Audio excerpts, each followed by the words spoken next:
चलिए दोस्तों, इस सवाल को देखते हैं। देखिए सवाल क्या कह रहा है। सवाल कह रहा है कि ए द्वारा किसी कार्य को पूरा करने में लगने वाले दिनों की संख्या बी द्वारा कार्य को पूरा करने में लगने वाले दिनों की संख्या से दोगुनी है। सी द्वारा कार्य को पूरा करने में जो समय लगता है वो बी का आधा लगता है। ठीक है, ए उस काम को 12 दिनों में पूरा कर सकता है और पहले दिन काम जो है बी शुरू करता है और ए दूसरे दिन और सी तीसरे दिन काम कर रहा है। इसी तरह से जो है क्रम चलता है। तो पूछ रहा है कि कार्य जो है कितने दिनों में पूरा हो जाता है। ठीक है दोस्तों, तो ऐसे सवाल को हम लोग इफ़िशियंसी मेथड लगाकर इस्तेमाल करते हैं। तो चलिए उसी मेथड से इसको हम सॉल्व करेंगे।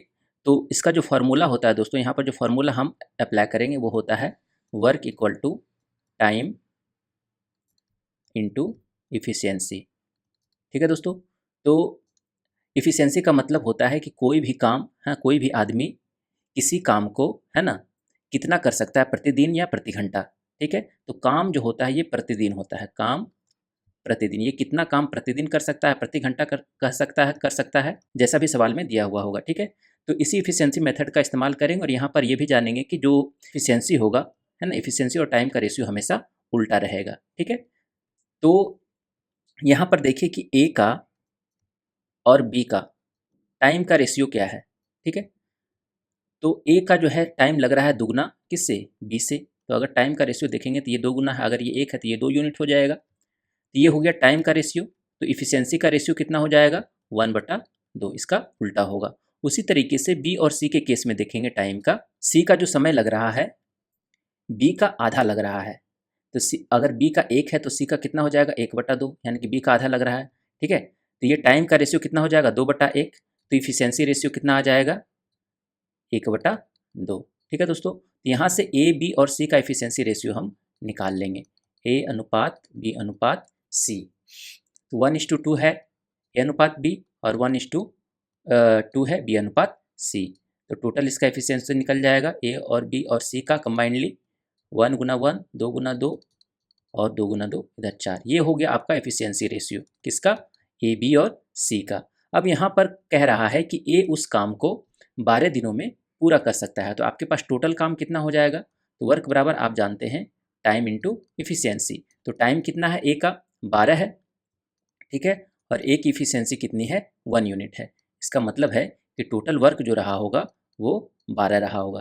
ठीक है दोस्तों, अब यहाँ पर इस सीरीज पे ध्यान देंगे कि बी पहले दिन काम करता है और ए दूसरे दिन और सी तीसरे दिन। तो इसका मतलब है कि बी का इफिशियंसी कितना है, 2 यूनिट है।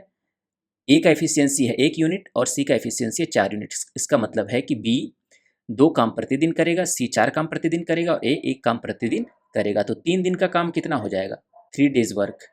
3 डेज वर्क कितना हो जाएगा दोस्तों, तो आप कहेंगे 4 + 2 + 6, 1 + 2 + 4 = 7 काम होगा, यानी कि 3 दिन का काम 7 काम हुआ। टोटल काम है हमारे पास 12 काम। तो बचा कितना, 5 काम बचा। ठीक है, तो 5 काम में शुरुआत कौन करता है, पहले बी करता है शुरुआत। तो बी अगर इस काम को शुरुआत कर रहा है तो बी एक दिन में कितना काम करेगा, 2 काम करेगा। तो इधर 2 रखेंगे, है ना, प्लस 1 दिन जोड़ देंगे इसमें।